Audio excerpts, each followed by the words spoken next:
voici l'exercice que nous allons regarder ensemble. Qu'est-ce qu'on dit dans cet exercice? Soit une semelle filante de dimension 7 mètres par 30 mètres. Considérant la situation reprise sur le schéma ci-dessous, voici le schéma, la profondeur de la nappe est suffisamment élevée que pour ne pas être considérée. Vous avez une nappe très profonde. Quelle est la charge qui, appliquée à cette fondation, provoquera la rupture du sol sous celle-ci? Comparer les résultats obtenus par Rankin et par Vézy. Voici la semelle de la fondation. C'est une semelle enterrée et vous avez une hauteur de sol de 1,5 m. La première couche, voici la première couche ici, avec gamma D comme le sol est sec. Gamma D égale à 15,9 kN par mètre cube. Phi prime égale à 32,5 degrés. Psi prime égale à 0 kPa. Dans la deuxième couche, vous avez gamma D égale à 16,7 kN par mètre cube. Phi prime égale à 34 degrés. Et puis C prime égale à 12 kPa. On va faire quelques rappels théoriques concernant la méthode de Rankin et la méthode de Vézy. Rappel théorique, la portance d'une fondation superficielle de largeur B et de longueur infinie. D'après les méthodes des coins de Rankin, vous avez le Q ultime qui est égal à QNQ plus CNC plus 1 demi gamma N gamma par B. Avec NQ égale à Kp sur Ka, thème de profondeur. NC égale à NQ moins 1 cotangente phi prime, thème de cohésion. N gamma égale à 1 demi racine carrée de Kp, NQ moins 1 thème de surface. Nous avons vu que Kp égale à 1 plus sin phi prime sur 1 moins sin phi prime et Ka égale à 1 sur Kp. Donc c'est important quand on fait un exercice de faire un rappel théorique des différentes notions par rapport à cette méthode utilisée. Nous avons utilisé également la méthode générale, formule de Hansen et coefficient de Vézy. Et dans cette formule, Q ultime égale à SQ dQ IQ, QNQ, plus NC DC IC CNC, plus 1 demi gamma S gamma, D gamma, I gamma, N gamma par B. Dans cette formule générale, nous avons vu les paramètres canoniques. NQ égale à tangente carré, pi sur 4 plus phi prime sur 2, par exponentielle de pi tangente phi prime. NC égale à NQ moins 1, cotangente phi prime. N gamma, sensiblement égal à 1,8, NQ moins 1, par tangente phi prime. C'est une approximation. Et dans cette formule générale également, vous avez les coefficients de forme. SK, c'est SQ, SC, S gamma. DK, coefficient de profondeur. DQ, DC, D gamma. IK, coefficient d'inclinaison de la charge. IQ, IC et I gamma. Des coefficients empiriques dépendant de la forme, de la profondeur et de l'inclinaison de la charge. On nous a dit dans le problème d'utiliser les coefficients de Vézy. C'est un rectangle. La largeur, c'est 7 mètres et la longueur, c'est 30 mètres. Vous allez regarder les coefficients de Vézy. Pour un rectangle, SQ égale à 1 plus B sur L par tangente phi prime. SC égale à 1 plus B sur L par NQ sur NC. S gamma égale à 1 moins 0,4 B sur L. Toujours pour le rectangle, DQ égale à 1, DC égale à 1 plus 0,2 D sur B, D gamma égale à 1. Pour un rectangle, les coefficients d'inclinaison de la charge, IQ égale à 1 moins H sur V plus P par L par C par cotangente phi prime, le tout au carré. IC égale à IQ moins I moins IQ sur NC par tangente phi prime. Et I gamma égale à IQ exposant 3,2. Là, ce sont des coefficients pour une semelle rectangulaire. Une fois qu'on a fini avec ce rappel théorique, maintenant nous allons passer aux applications.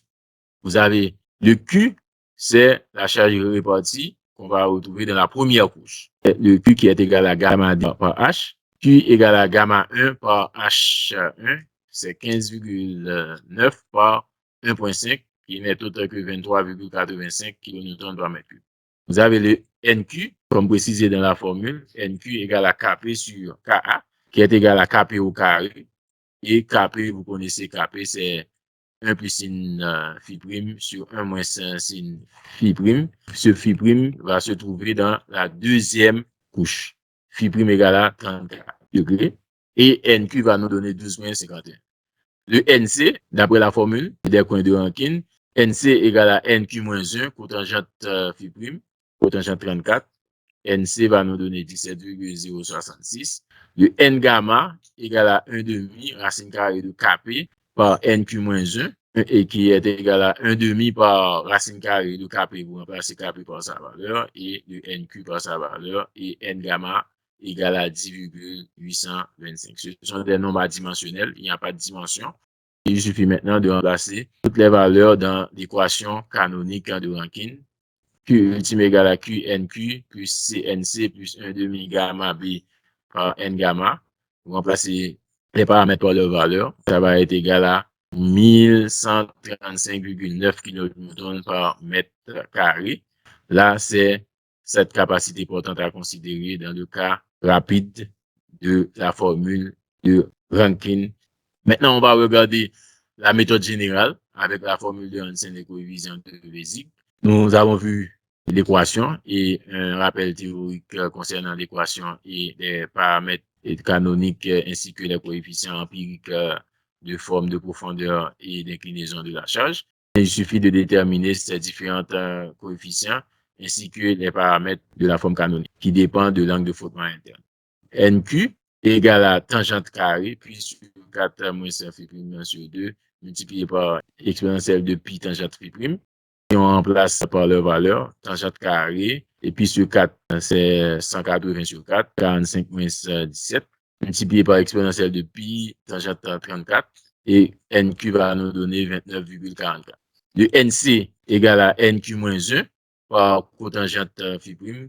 Vous remplacez par leur valeur NQ et puis phi prime. Vous avez 29,44 moins 1 par cotangente 34. NC va nous donner 42,16. Le N gamma qui est sensiblement égal à 1,8 NQ moins 1 par tangente phi prime. Vous remplacez le tout par leur valeur, 1,8 multiplié par 29,44 moins 1 par tangente 34 et N gamma va nous donner 34,53. Vous devez déterminer les coefficients de forme avec leur formule. SQ égale à 1 plus B sur L par tangente phi prime en remplaçant B sur L. B c'est la largeur 7 mètres et puis L c'est la longueur 30 mètres. Phi prime égale à 34. Vous avez SQ égale à 1,16. SC égale à 1 plus B sur L par NQ sur NC. Ça nous donne 1,16 également. S gamma égale à 1 moins 0,4 B sur L égale à 0,91. DQ pour un rectangle c'est 1. DC égale 1 plus 0,2 D sur B. D c'est la profondeur d'encasement 1,5 sur 7. B c'est la largeur. Ça nous donne 1,04. Le D gamma égale à 1. Pour l'inclinaison maintenant, IQ c'est égal à 1 et IC égale IQ moins 1 moins 1 IQ sur NC tangente phi prime. Comme IQ égale à 1, 1 moins 1, ça nous donne 0. Le IQ égale à 1. I gamma égale à IQ exposant 3,5. IQ égale à 1, c'est 1 exposant 3,5, ça nous donne 1. Maintenant, il suffit de remplacer tous les paramètres par leur valeur dans l'équation de Q ultime pour la formule de Hansen et coefficient de Bézic. Vous allez trouver Q ultime égale à 3256,12 kN par mètre. Ce qu'on peut remarquer, c'est que la formule de Rankine va nous donner 1135,9 kN par mètre carré, alors que la formule de Bézic nous donne 3256,12 pour le pouvoir portant. On peut conclure que la méthode de Rankine est donc plus sécuritaire. C'est OK pour le contrôle, voire trop, mais cette méthode peut donc s'avérer anti-économique. Dans le cas d'un design de fondation, la méthode de Rankine est à éviter. Il vaut mieux d'utiliser la formule générale, soit Bézic ou bien d'autres formules générales, pour calculer la capacité portante d'une fondation. La méthode générale qui donne une valeur beaucoup plus précise, plus économique par rapport à Rankine qui est anti-économique.